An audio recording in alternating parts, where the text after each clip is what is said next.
ॐ भद्रं कर्णेभिः शृणुयामदेवाः भद्रं पश्येमाक्षभिर्यजत्राः स्थिरैरङ्गैः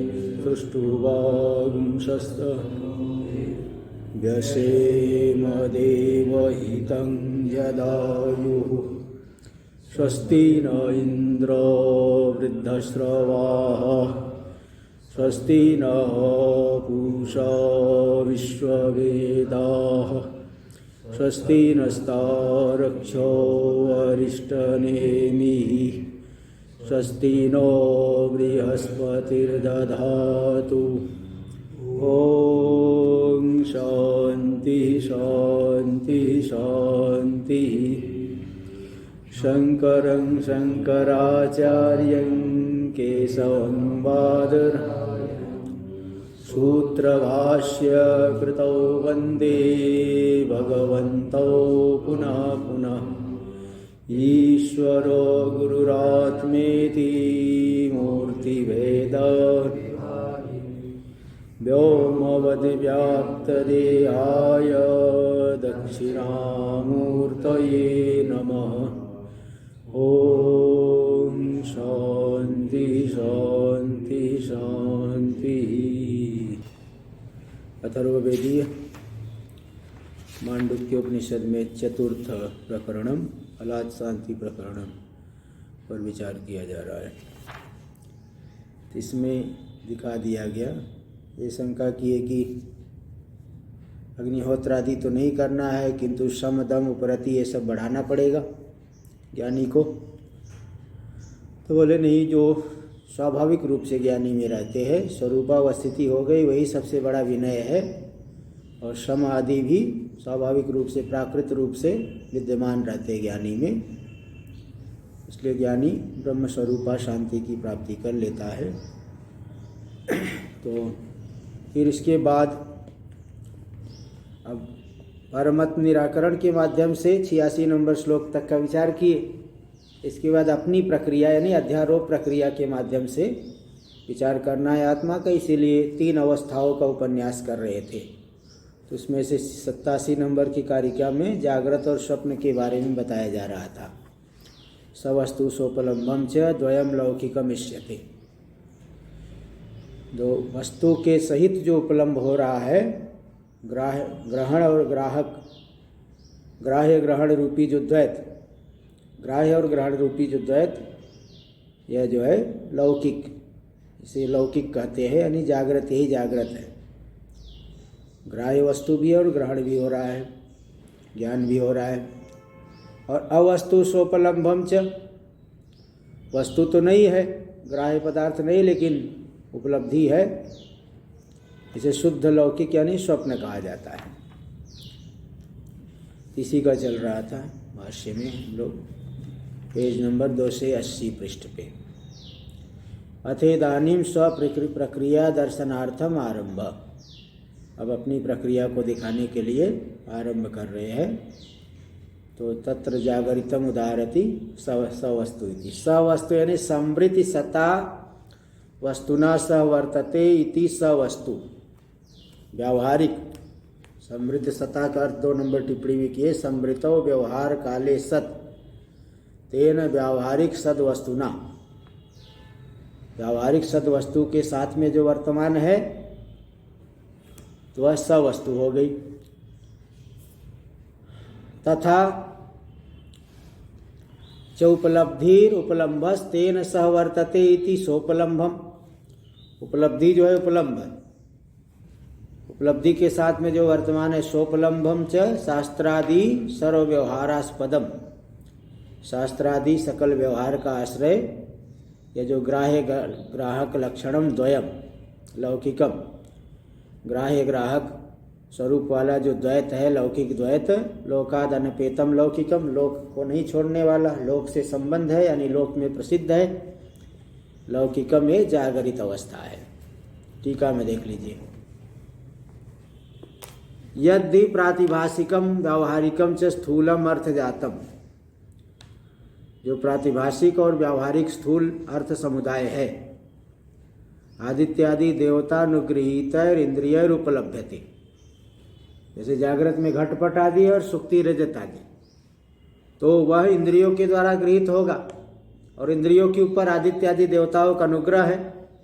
इसलिए जागृत का यही लक्षण करते हैं कि तत्र इंद्रिय अर्थोपलब्धिर जागरितम, देवता के अनुग्रह से युक्त इंद्रियों के द्वारा विषयों की उपलब्धि होना यही जागृत अवस्था है। तज्जागरितम इत्यर्थ। द्वयम इत्यस्य अर्थः है, द्वयम का क्या अर्थ है? शास्त्रादि सर्वव्यवहारास्पदम ग्राह्य ग्राहक लक्षणम द्वयम। शास्त्रादि सकल व्यवहार का, जो शास्त्रादि से आदि गुरु शिष्य आदि ऐसे जो सकल व्यवहार का आश्रय ग्राह्य ग्राहक स्वरूप जो द्वैत है, यही जागृत अवस्था है। ठीक। तत्र श्लोके लोक प्रसिद्धम इत्येतद् उच्यते। यहाँ जो श्लोक है, श्लोक में लोक प्रसिद्ध, तत्र यानी बुद्ध्यारूढ़ होने पर, ऐसा बुद्ध्यारूढ़े लोक प्रसिद्धम, श्लोके लोक प्रसिद्धम इत्येतद् उच्यते। तो लोक प्रसिद्धम का अर्थ कर रहे हैं लौकिकम। लौकिकम यानी लोक प्रसिद्धम, ऐसा जागृत अवस्था को लौकिक पद से कहा गया। तो लौकिकम जागरितम इत्येतद्।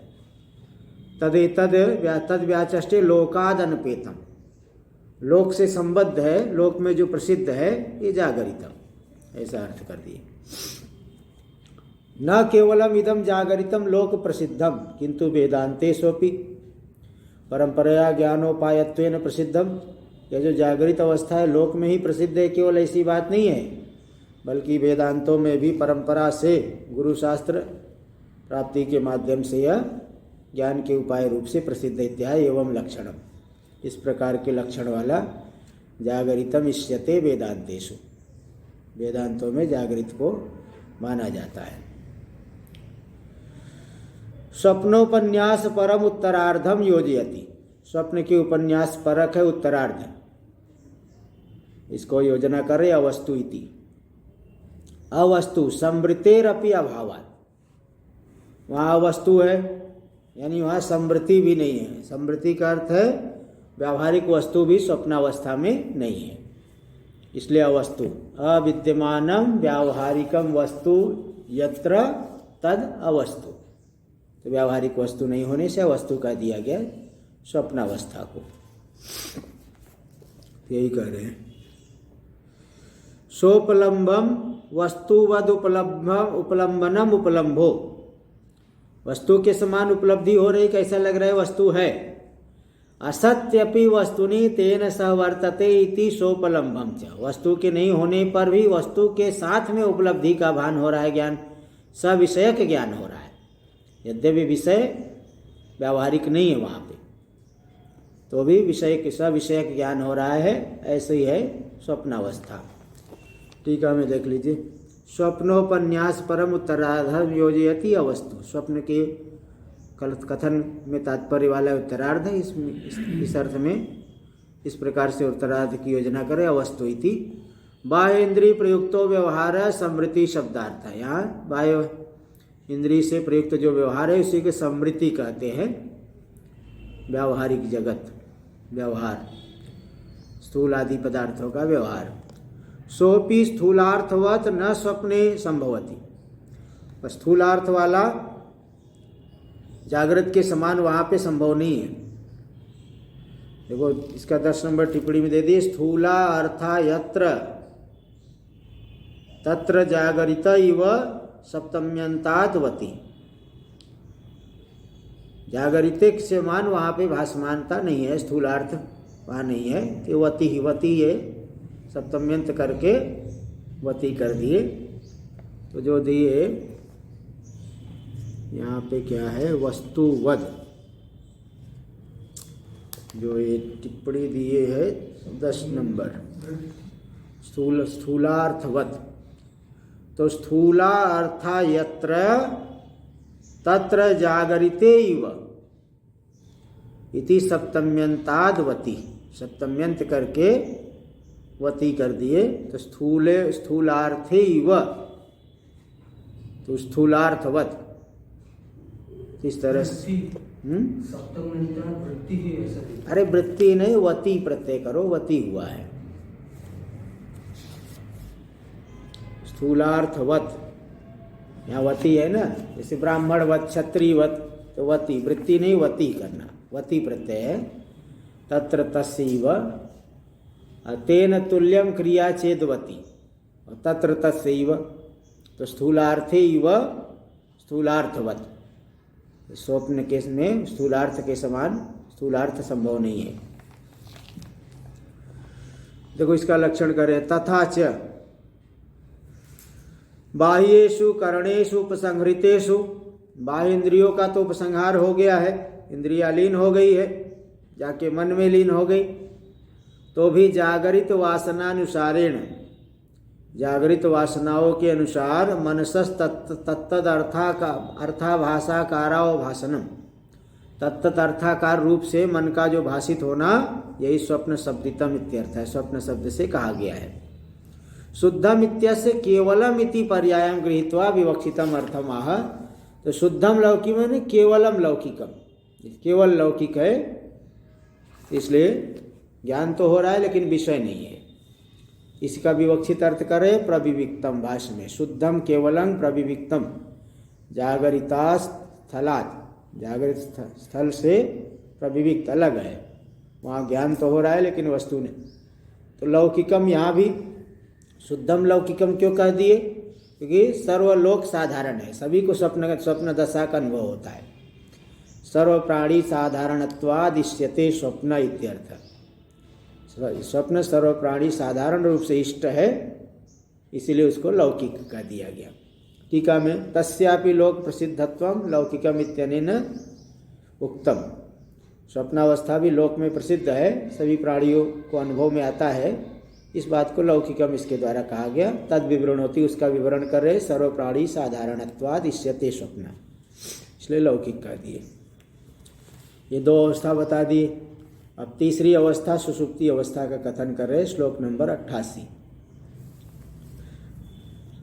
टीका में दे रहे, संप्रति सुषुप्तम दर्शयति, अब सुषुप्ति दशा को दिखा रहे, अवस्तु इति 88 नंबर श्लोक।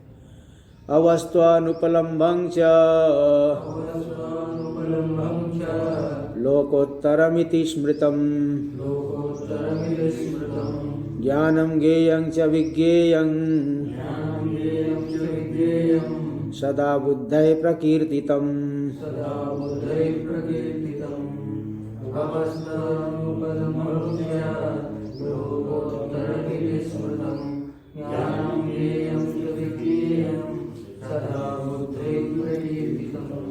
अवस्त्वानुपलम्भम च लोकोत्तरम इति स्मृतम, जिसमें कोई वस्तु तो नहीं है लेकिन वस्तु भी नहीं, उपलब्धि भी नहीं, इसलिए स्वप्न सुषुप्ति का लक्षण हो जाता है पंचीकरण में कि सर्व प्रकार ज्ञानोपसंहारे बुद्धे कारणात्मना अवस्थानम सुषुप्ति, सभी प्रकार के ज्ञान का उपसंहार हो जाने पर बुद्धि का कारण रूप से अवस्थित हो जाना, कारण यानी अज्ञान, केवल अज्ञान मालूम पड़ता है। सुखम अहम अस्वाप्सम न किंचिद अवेदिशम, मैं बड़े सुखपूर्वक सोया, मैंने कुछ नहीं जाना, ये सुषुप्ति है। तो जिसमें वस्तु भी नहीं है और उसका ज्ञान भी नहीं, ग्रहण भी नहीं, लौकिक वस्तु भी नहीं है और लौकिक वस्तु का ज्ञान भी नहीं है, तो ऐसा लोकोत्तरम, लोकोत्तर है, लोकोत्तर अवस्था हो गई, लोकातीत है, लोक का कुछ भी पदार्थ, कोई भी किसी भी पदार्थ का भान नहीं होता, इसलिए लोकोत्तरम। स्मृतम इति स्मृतम, स्मृतम यानी ये भी लोक प्रसिद्ध है, लोग जानते हैं, सभी अनुभव करते हैं, इसलिए स्मृतम कह दिया। ये तीसरी अवस्था हो गई। तो कुल मिला के इन सब को जानना, ज्ञानम ज्ञेयम च विज्ञेयम सदा बुद्धये प्रकीर्तितम, ज्ञान हो रहा है, ज्ञान मतलब तीन अवस्थाओं का ज्ञान यहाँ लेना, ज्ञानम यानी तीन अवस्थाओं का ज्ञान हो रहा है। घट का ज्ञान हो रहा है तो उसका ज्ञेय क्या हो गया? घट। तीन अवस्थाओं का ज्ञान हो रहा है तो ज्ञेय कौन हो गई? तीन अवस्थाएं, ज्ञेय हो गई तीन अवस्थाएं। और विज्ञेय है आत्मा, विज्ञेय आत्मा हो गया। तो ज्ञानम यानी यहाँ लेना तीनों अवस्थाओं का ज्ञान, और ज्ञेय हो गई तीनों अवस्थाएं, और विज्ञेय हो गई तुरीय तत्व आत्मा। सदा बुद्धे प्रकृति, तब बुद्धों के द्वारा, विद्वानों के द्वारा इन्हीं का कथन किया गया है वेदांतों में। तीनों अवस्थाओं में ज्ञान हो रहे हैं, इनका तीनों अवस्थाओं का ज्ञान हो रहा है, साक्षी के द्वारा तीनों अवस्थाओं भाषित हो रही है, तीनों अवस्थाएं ज्ञेय हो गई और विज्ञेय हो गया आत्मा, शुद्ध आत्मा को ही जानना है। इस तरह से विद्वानों ने इनका वर्णन किया है वेदांत ग्रंथों में, इन्हीं का निरूपण किया है, इन्हीं के माध्यम से तुरीय तत्व को जान लेना है। टीका में स्थूलम सूक्ष्मं च वस्तु विषय भूतम यत्र न विद्यते तत्तथा, स्थूल और सूक्ष्म वस्तु जहाँ पे विषय नहीं बनती वह अवस्तु हो गई सुषुप्ति दशा। इंद्रियार्थ संप्रयोग जन्नो व स्थूलार्थावगाही, इंद्रिय और विषय के संबंध से जन्य, स्थूल विषय को, स्थूल अर्थ को विषय करने वाला जो ज्ञान है जागृत में होता है, और वासनात्मको वा यत्र उपलम्भो, वासनात्मक उपलम्भ होता है स्वप्नावस्था में। 4 नंबर टिप्पणी में दे दिए, वासना सहकृत मन परिणाम रूप, वासना सहकृत मन का परिणाम रूपी जो ज्ञान है, उपलब्धि है, स्वप्नावस्था में होती है। तो ये दोनों प्रकार की उपलब्धि यत्र उपलम्भो न संभवति, ये दोनों प्रकार की इंद्रिय संप्रयोग से जन्य उपलब्धि और वासनात्मक उपलब्धि ज्ञान जहाँ पे संभव नहीं है, तद अशेष विशेष विज्ञान शून्यम सुषुप्तम, इस प्रकार से संपूर्ण विशेष विज्ञान से रहित है सुषुप्ति दशा। इति विशिनष्टि, इस तरह से विशेषित करके दिखा रहे अनुपलम्भम च, इसलिए कह दिए कारिका में। तच्चेदं कारणात्मना बुद्धेर अवस्थानम, ये जो सुषुप्तम क्या है, सुषुप्ति दशा क्या है, बुद्धि कारण रूप से अवस्थित हो जाएगी, अज्ञान में जाकर के विलीन हो जाती है। अज्ञान में कहो चाहे अज्ञान विशिष्ट आत्मा में कहो, इसमें अज्ञान विशिष्ट आत्मा में बुद्धि जाकर के लीन हो जाती है। तो कारणात्मना बुद्धि का अवस्थान हो गया, यही है सुषुप्ति दशा। न च कारणम लोके प्रसिद्धम, बोले बुद्धि का कारण तो लोक में प्रसिद्ध नहीं है। कार्य से अवस्था द्वयात्मक तथात्वात्, जो कार्य है दो अवस्थाएं, जागृत और स्वप्न, यही प्रसिद्ध है। कारण अज्ञान जो है प्रसिद्ध नहीं है। आपको किसी से कहो भाई तुम अज्ञान में थे क्या, 6 घंटे सोया, 6 घंटे अज्ञान में थे क्या, नहीं अज्ञान में क्या, मैं सोया था। तो जो है ये प्रसिद्ध नहीं है। साधारण व्यक्ति जिसको वेदांत आदि का ज्ञान नहीं हो, उसको नहीं पता रहता है कि मैं अज्ञान में लीन हो गया था, सब कुछ सारी उपाधि अज्ञान में लीन हो गई थी, ये नहीं पता। इसलिए लोकोत्तरम कह दिया गया, लोकोत्तरम। ये यहाँ कह रहे हैं न च कारणम लोके प्रसिद्धम कार्यस्य अवस्था द्वयात्मकस्य तथात्वात्, दो अवस्थाएं रूपी जो कार्य वही प्रसिद्ध है, इसीलिए इति अभिप्रेत्याह, इसी अभिप्राय से कहा गया लोकोत्तरम इति, ये लोकोत्तरम है। तस्य साक्षी प्रसिद्धत्वं विवक्षित्वा उक्तम इति स्मृतम, तो साक्षी के द्वारा तो अनुभव में आता है, सुषुप्ति दशा अनुभव में आती है, इसलिए स्मृतम ऐसा कह दिया गया। 6 नंबर टिप्पणी में दे दिए, साक्षी रूपानुभव जन्य स्मृति विषयम इत्यर्थ, साक्षी रूप अनुभव से जन्य स्मृति का विषय है कौन, सुषुप्ति दशा। टीका में देखें, ज्ञान ज्ञेयात्मक अवस्था त्रयम तुरीयम च, तीनों अवस्थाएं ज्ञान ज्ञेयात्मक, तीनों अवस्थाओं का ज्ञान हो रहा है, तीनों अवस्थाएं हो गई ज्ञेय, तो ज्ञान ज्ञेयात्मक हो गई 3 अवस्थाएं। और तुरीयम च परमार्थ तत्वम, और तुरी जो परमार्थ तत्व है विद्वत अनुभव समधिगम्य, विद्वानों के अनुभव के द्वारा ज्ञेय है, समधिगम्य सम्यक जानने योग्य है, इत्याह ज्ञानम। इसी बात को श्लोक के उत्तरार्ध में दिखा दिए, ज्ञानम ज्ञेयम च विज्ञेयम सदा बुद्धि प्रकीर्तितम। श्लोकगतम पदद्वयम अनुद्य विवक्षितम अर्थम कथयति, श्लोक में 2 पदों का अनुवाद करके क्या अर्थ विवक्षित है इसका कथन करे। अवस्तु इति, भाष्य में अवस्तु अनुपलम्भम च ग्राह्य ग्रहण वर्जितम इत्येतत् लोकोत्तरम, जिसमें कोई वस्तु नहीं है, किसी भी पदार्थ की उपलब्धि भी नहीं है, यानी ग्राह्य और ग्रहण दोनों से जो रहित है, यही लोकोत्तरम है सुप्ति दशा। इस अतएव लोकातीतम, इसीलिए लोकातीत का दिया गया। टीका में देखिए, ग्राह्य ग्रहण विभाग वर्जितत्वादेव कुतो लोकातीतत्व। ग्राह्य ग्रहण विभाग से वर्जित होने से ही क्यों लोकातीत कहा गया? इत्याशंका, ऐसी आशंका होने पर कह दिए कि नहीं, ग्राह्य ग्रहण से वर्जित होने से ही तो लोकातीत कह रहे हैं। वर्जितत्वादेव कुतो लोकातीतत्वम इत्याशंका ग्राह्य ग्रहण वर्जितम अतएव लोका। तो आगे, अच्छा आगे देखिए बता रहे आगे भाष्य में, ग्राह्य ग्रहण विषयो ही लोकस। लोक क्या है?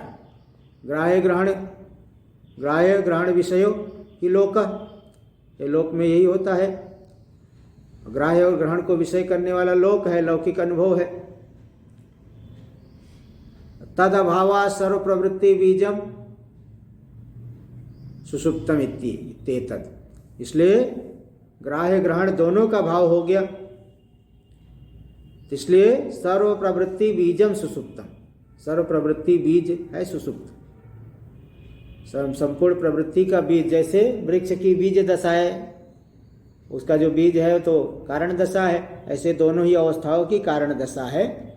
तो सर्व प्रवृत्ति का बीज है, ग्राह्य ग्रहण विषय तो नहीं है, लेकिन उस सकल प्रवृत्ति का बीज है वह सुषुप्ति दशा। इत्येतदेवं स्मृतम, इस प्रकार से स्मृत हुआ है। सोपायम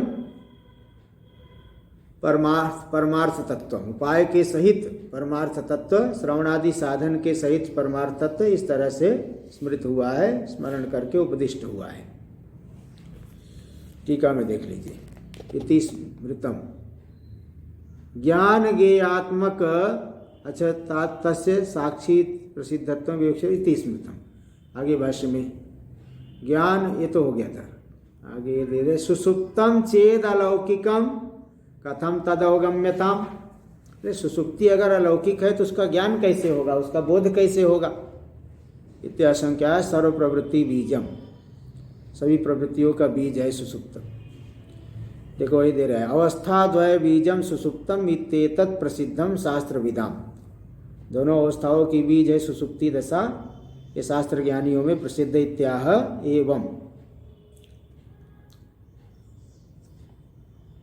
एवं देख लीजिए, एवं आया इत्येतदेवं स्मृतम सोपायं परमार्थत्वम। उपाय के सहित परमार्थ तत्व कहा गया। उपाय यानी श्रवणादि साधन के सहित परमार्थ तत्व को स्मरण करके उपदेश किए हैं तत्वज्ञानियों ने। टीका में देखिए आगे, अवस्था त्रयम एवं उक्त्वा ज्ञान पदार्थम कथयति। तीन अवस्थाओं को बता करके ज्ञान पद का अर्थ बता रहे। सोपायम परमार्थ तत्व ज्ञानम अत्र मनोवृत्ति रूपम। यहाँ ज्ञान क्या है? मनोवृत्ति रूपम विवक्षितम, ऐसा विवक्षित है। अवस्था त्रयातिरिक्तम अपि परीक्षक कल्पितम ज्ञेयम संभवति, क्योंकि तीन अवस्थाओं से अतिरिक्त भी परीक्षकों के द्वारा कल्पित ज्ञेय संभव है। इत्याशंका है, तो ये कहेंगे ना तीन अवस्थाओं से अतिरिक्त भी तो ज्ञेय है। नैयायिक लोग 16 पदार्थ मानते हैं, सांख्य वाले क्या 25 तत्व मानते हैं, तो तीन अवस्थाओं से अतिरिक्त भी तो ज्ञेय हो सकता है। इत्याशंका है, बोले नहीं, सब उसी के अंतर्गत आ गए। भाष्य में देखिए दे रहे हैं, लौकिकम शुद्ध लौकिकम लोकोत्तरम च जागृदादि क्रमेण येन ज्ञानेन ज्ञायते। शुद्ध लौकिक जो जागृत है, शुद्ध लौकिक स्वप्न हो गया, लोकोत्तरम सुषुप्ति हो गई, ये तीन है। तो जागृदादि क्रमेण येन ज्ञानेन ज्ञायते, जागृदादि के क्रम से जिस ज्ञान से उनका बोध होता है, तज ज्ञानम ज्ञेयम, वही ज्ञान है। और ज्ञेयम एतानि एव त्रीणि, तो यानी जागृतादि का ज्ञान और उनका ज्ञेय जो तीनों अवस्थाएं, ज्ञान से ना जागृतादि का ज्ञान, जागृतादि का ज्ञान जो है, तो जागृतादि का ज्ञान तो वही साक्षी ज्ञान ही लेना पड़ेगा, अथवा स्मृति रूप मनोवृत्ति विषयत्वाभिप्राय, मनोवृत्ति रूपम यह कह रहे। तो ज्ञानमत्र मनोवृत्ति रूपम, टीका में कह दिए। ज्ञान का अर्थ लेना मनोवृत्ति रूप ज्ञान। हाँ, तो वही बस ये है कि जागृत आदि में जो ज्ञान हो रहा है मनोवृत्ति रूप है। तो यहाँ तो लेकिन जागृत आदि का ज्ञान, जागृत आदि का ज्ञान ऐसे प्रकाशन तो साक्षी के द्वारा होता है। तो जागृत आदि का ज्ञान ये तो अवस्थाएं है, अवस्थाओं में तो मनोवृत्ति रूपी घट ज्ञान पट ज्ञान हो रहा है, तो उन्हीं को लेंगे तो मनोवृत्ति रूप हो गया। घट ज्ञान पट ज्ञान जो हो रहा है उन्हीं को लेंगे तो मनोवृत्ति रूप हो गए। लेकिन जो गे तो जागृत आदि अवस्थाएं है, तो अवस्थाएं से ही अवस्था के पदार्थ ही लेना पड़ेगा। गे से अवस्थाएं कह रहे हैं ना, अवस्थाएं मतलब अवस्थाओं के जो पदार्थ है, तभी तो मनोवृत्ति रूप ले पाएंगे। नहीं तो अगर तीनों अवस्थाओं का ही ज्ञान साक्षी ज्ञान लेंगे, मनोवृत्ति तब नहीं ले पाएंगे। यहाँ पदार्थ ज्ञान ले मनोवृत्ति ले रहे तो मतलब जैसे पुष्प का ज्ञान हो रहा है तो मनोवृत्ति रूप है, स्वप्नावस्था में भी ज्ञान वासनाओं से हो रहा है तो मनोवृत्ति रूप हो गया। जगने पर भी होता है। और जगने पर जो है वो स्मरणात्मक ज्ञान होता है, अनुभव किया है तो इसलिए स्मरण हो रहा है। ત્યાં 7 नंबर टिप्पणी में दे दिए मनोवृत्ति सुषुप्तस्यापि स्मृति रूप मनोवृत्ति विषयत्वाभिप्रायणितम। सुषुप्त भी जो है स्मृति रूप मनोवृत्ति विषयत्व के अभिप्राय से मनोवृत्ति रूप कह दिया तीनों को। इसमें जागने पर स्मरण करता है ना, मैं बड़े सुखपूर्वक सोया, मैंने कुछ नहीं जाना, इसको लेकर के मनोवृत्ति रूप कह दिया गया है। आगे टीका में अवस्था त्रयात तो हो गया, तो बोले इससे अतिरिक्त भी तो ज्ञेय संभव है। तीन अवस्थाओं को छोड़ करके परीक्षक लोग तो बहुत मानते हैं। इत्याशंका सर्वेति। तो भाष्य में एतद व्यतिरेकेण ज्ञेयानुपत्ति, जागृत आदि को छोड़ करके और ज्ञेय नहीं है, क्योंकि सर्व प्रावादुक कल्पित वस्तुनो अत्रैव अंतर्भावा। सभी प्रावादुक लोग वादी जो बहुत वाचालवादी लोग हैं, उनके द्वारा कल्पित वस्तुओं का इन्हीं तीन में ही अंतर्भाव हो जाएगा। अंतर्भावात विज्ञेयम, इसलिए तो हो गए ज्ञेय। और विज्ञेय क्या है? विज्ञेयं परमार्थ तत्वम, परमार्थ सत्यम। 1 नंबर टिप्पणी में यहाँ दिया है। तथा च अवस्था त्रयस्य परमार्थ सत्यत्वादि अभावात्, तीनों अवस्थाओं में परमार्थ सत्यत्व नहीं है। और तुरीय से अवस्था त्रय अतिरिक्तत्वम, इसलिए तुरी और परमार्थ सत्य है, तीनों अवस्थाओं में परमार्थ सत्यत्व नहीं है, इसलिए तुरी में परमार्थ सत्यत्व आ गया, तो तीनों अवस्थाओं से अतिरिक्त तत्व आ गया। तीनों अवस्थाओं से अतिरिक्त हो गया क्योंकि वो सत्य है। तो यहाँ बता रहे, तो विज्ञेयं परमार्थ सत्यम तुरीयाख्यम अद्वयम अजम आत्मतत्वम इत्यर्थ है। तुरीय संज्ञक जो अद्वितीय अजन्मा आत्मतत्व वही विज्ञेय है। अच्छा, सर्व प्रावादुक कल्पित वस्तु, तो इसका विग्रह दे रहे टीका में। सर्वैरेव प्रावादुकै, जो सभी प्रावादुक लोग हैं, प्रावादुक यानी बहुत बोलने वाले, वाचाल अति वक्तारः प्रावादुक, बहुत अधिक बोलने वाले जो वादी लोग हैं। शुष्क तर्क जल्पनशील है, शुष्क तर्क को जो है जल्पन का, बहुत बोलने के स्वभाव वाले, शुष्क तर्कों का कथन करने के स्वभाव वाले हैं। उनके द्वारा, ऐसे वादियों के द्वारा परिकल्पित से कार्य कारणादि रूप वस्तुनो, उनके द्वारा परिकल्पित जो कार्य कारण आदि स्वरूप वस्तु है उसका अवस्थात्रय नियमेन अंतर्भावात्, नियमित रूप से तीन अवस्थाओं में अंतर्भाव होने से ज्ञेयांतरम नास्ति, अन्य ज्ञेय नहीं है। ज्ञेयम एवं विशेषणीय विशेषण ज्ञेयम विज्ञेयम उच्यते, बोले ज्ञेय को ही तो विज्ञेय कहा जाता है, इसलिए विज्ञेय भी तो तीन अवस्था ही हो गई।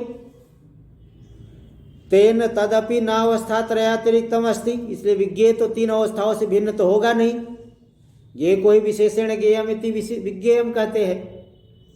इत्याशंका, बोले नहीं, बोले विज्ञेय ऐसा नहीं है, विज्ञेय है परमार्थ सत्य, जो कि तीनों अवस्थाओं से अलग है। उपायोपेय भूते यथोक्ते अर्थे विदुषाम अभिमतिम आदर्शयति। उपाय उपेय रूपी, ज्ञान और ज्ञेय हो गए उपाय, और विज्ञेय जो वस्तु हो गई परमार्थ तत्व, तुरीय और उपेय हो गई। तीनों इनके द्वारा उसको जानना है। उसमें तो उस अर्थ में विद्वानों की अभिमति को दिखा रहे। देखो आगे टीका में दिए, टिप्पणी में दिए है, ज्ञानम ज्ञेयम चोपाय विज्ञेयम वस्तु उपेयम तस्मिन् इत्यर्थ।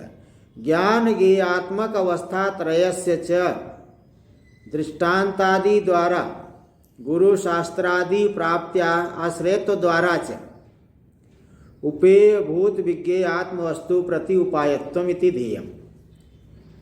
वो जो ज्ञान ज्ञेयात्मक 3 अवस्था है, ये दृष्टांत के माध्यम से उपाय बन जाएंगे, और गुरु शास्त्रादि प्राप्ति के आश्रय के माध्यम से भी उपाय बन गए।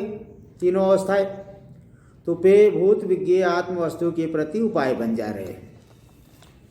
इसी को दिखा दे। सदा, भाष्य में सदा सर्वदा एतत् लौकिकादि विज्ञेयांतम, लौकिक आदि से लेकर के विज्ञेय पर्यंत जो पदार्थ बताए गए, इन्हीं का निरूपण बुद्ध ही परमार्थदर्शी वीर ब्रह्मविद भी प्रकीर्तितम। बुद्ध जो परमार्थदर्शी ब्रह्मज्ञानी लोग हैं, उनके द्वारा इनका प्रकीर्तन किया गया, कथन किया गया है। टीका में आत्मनि विज्ञाते सर्वम इदं विज्ञातं भवतीति, मुंडक में आया कस्मिन्नु भगवो विज्ञाते सर्वम इदं विज्ञातं भवत। आत्मा को जान लेने सब कुछ विज्ञात हो जाता है। इति श्रुत्या यत् प्रतिपादितम, इस श्रुति के द्वारा जो प्रतिपादन किया गया, तदुक्त वस्तु ज्ञाने फलत, वह प्रतिपादन उक्त वस्तु विज्ञेय वस्तु के ज्ञान होने पर फलित हो जाता है। इति कथयति, इसी बात को यहाँ कथन कर रहे ज्ञाने च, कारिका नंबर 89 89। ज्ञाने च त्रिविधे ज्ञेये क्रमेण विदिते स्वयं सर्वज्ञता हि सर्वत्र भवतीह महाधियः।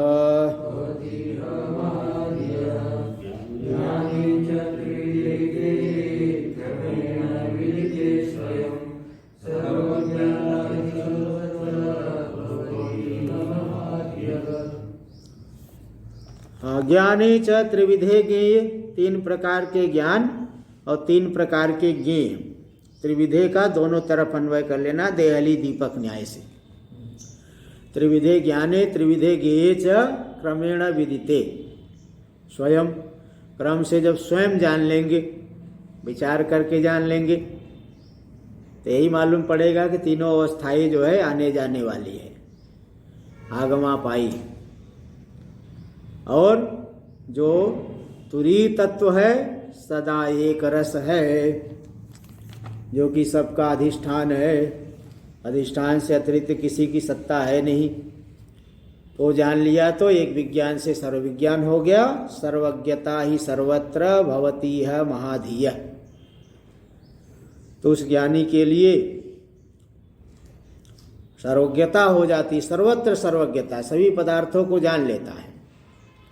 उस महान महती धीर्यस्य स महाधि तस्य महाधीय, उस महाज्ञानी विद्वान के लिए सर्वज्ञता हो जाती है। वह सभी को जान लिया कि कारण से अतिरिक्त कुछ भी नहीं है। ब्रह्मण्य उपरतः शांतो निरिंधन युवानल अहेतुक दया समझो, जो विवेक चूड़ामणि में बताए हैं। ब्रह्म में ही उपरत हो जाते, शांत हो जाते, वो महाबुद्धिमान सर्वज्ञ हो गए, क्योंकि सबके कारण को जान लिए। कारण में उनकी स्थिति, कारण तत्व में स्थिति हो गई, इसीलिए सर्वज्ञ हो गए। अब कुछ जो है, और ईशावास्य में भी यस्तु सर्वाणि भूतानि आत्मन्येवानुपश्यति सर्वभूतेषु चात्मानं ततो न विजुगुप्सति, उस स्थिति की प्राप्ति कर लेते हैं। टीका में देख लीजिए, ज्ञान गे वेदने विवक्षित क्रमम अनुक्रामति। ज्ञान गे के वेदन में विवक्षित क्रम का कथन कर रहे हैं।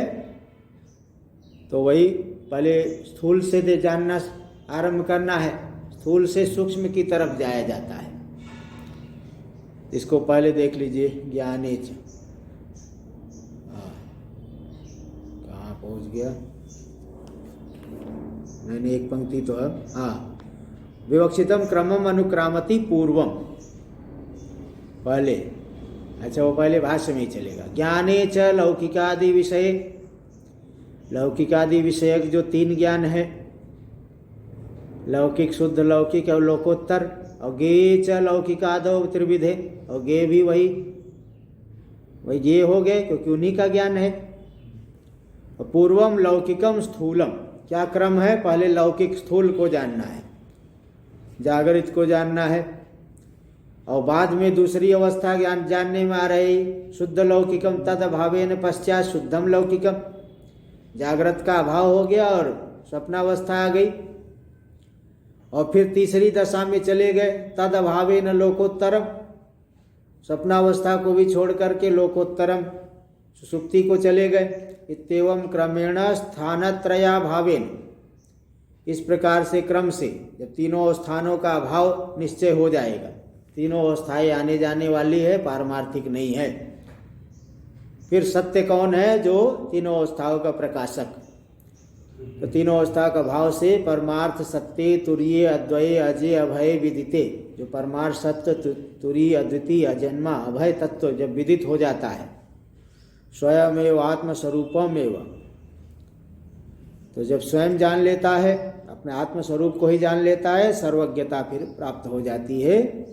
सर्वज्ञता सर्वस्यासो ज्ञश्चेति सर्वज्ञ, सर्वात्मक ज्ञानी, वह ज्ञानी सर्वात्मक हो गया, सर्वरूप हो गया और ज्ञान स्वरूप है, सर्वात्मक है और ज्ञान स्वरूप, ऐसे आत्मा में स्थित हो गए, सर्वज्ञ हो गए। तद्भाव सर्वज्ञता, उसमें रहने वाला भाव धर्म सर्वज्ञता हो गया। टीका में देखिए, तुर्ये विदिते सती इति संबंध, तुर्य को जब जान लिए तो सर्वज्ञता हो जाएगी। तस्य स्थान त्रयात्म द्वैता भावोपलक्षितत्वम आह, 3 स्थान रूपी द्वैत के अभाव से उपलक्षित है तुरीय तत्व, इसको दिखा दिए अद्वये, अद्वितीय है। और जन्मादि सर्व विक्रिया रहितत्वेन कौटस्थ्यम कथयति, जन्मादि सकल विक्रिया से रहित होने से वह कूटस्थ है, कूटस्थ रूपता उसमें है, इसको भी बता दी अजय, अजन्मा है। टीका में आगे, कार्य संबंध तत्र नास्ति, कार्य का संबंध उसमें तीनों कालों में नहीं है। इति वक्तुम कारणभूत विद्या संबंधा भावम अभिदधाति, इसको बताने के लिए कह रहे हैं कि कारणभूत अविद्या का संबंध नहीं है तो फिर कार्य का भी संबंध नहीं रहेगा, कारण रहे तो कार्य रहेगा, तो कारणभूत अविद्या का संबंध है ही नहीं तो कार्य का संबंध भी नहीं, इसको बता दिए अभय इति। यथोक्त तत्व ज्ञान से परिपूर्ण ब्रह्म रूपेण अवस्थानं फलमाह, यथोक्त तत्व ज्ञान का फल क्या है? परिपूर्ण ब्रह्म रूप से अवस्थित हो जाना, यही फल है। इसको दिखा दिए स्वयमेव वह जान लेता है, स्वयं आत्मस्वरूप को ही जान लेता है, अपने ही स्वरूप को जान लेता है। ज्ञानवतो यथोक्तं फलम अर्चिरादि मार्गायत्तम इति शंकाम वारयति, बोले ज्ञानी है तो ज्ञान हो गया, तब उत्तरायण मार्ग से जाएंगे और क्या करेंगे, इसी शंका पूर्व पक्षी करेगा। ज्ञानी हो गए तो क्या, अब चलो प्रस्थान करो उत्तरायण मार्ग से, बोले नहीं, उत्तरायण मार्ग से नहीं। तीसरा इस शंका का वारण कर रहे कि नहीं, अर्चिरादि मार्ग के अधीन नहीं है वह ज्ञान का फल, उस शंका का वारण करे। इहास्मिन लोके भवति महाधियो महाबुद्धे, वो जो महाबुद्धि वाले हो गए ज्ञानी, इसी लोक में ही सर्वज्ञ, यहाँ रहते रहते ही सर्वज्ञ हो गए, अब कुछ पाना बाकी नहीं रहा। उक्त ज्ञानवतो महाबुद्धित्व हेतु महा, इस प्रकार के ज्ञान वाले महाबुद्धिमान हो गए, इसमें क्या हेतु है? क्योंकि सर्वलोकातिशय वस्तु विषय बुद्धित्वात्, सर्वलोकातिशय वस्तु को विषय करने वाली बुद्धि प्राप्त हो गई। लोकातीत वस्तु को आत्मरूपेण जान लिए, वो भी विषय करके तो नहीं जान रहे, विषय करके जाने तब तो मिथ्या ज्ञान हो जाएगा। स्वरूपत्वेन जान लिए, तुरी को आत्मरूप से जो जान लिए उन्होंने, इसलिए एवं विद सर्वत्र सर्वदा भवति, इस प्रकार के ज्ञानी को सर्वत्र सर्वदा वह सर्वज्ञता प्राप्त हो जाती है। हाँ, तो सर्वलोकातिशय का अर्थ के अध्यस्त वस्तु समुदाय का अतिक्रमण करने वाली जो वस्तु विषय बुद्धि वाले होने से सर्वदा उन्हें सर्वज्ञता प्राप्त हो जाती है। फिर 4 नंबर टिप्पणी में दिए कि हाँ, क्योंकि सकृत विदिते स्वरूपे व्यभिचारा भावादित्यर्थ।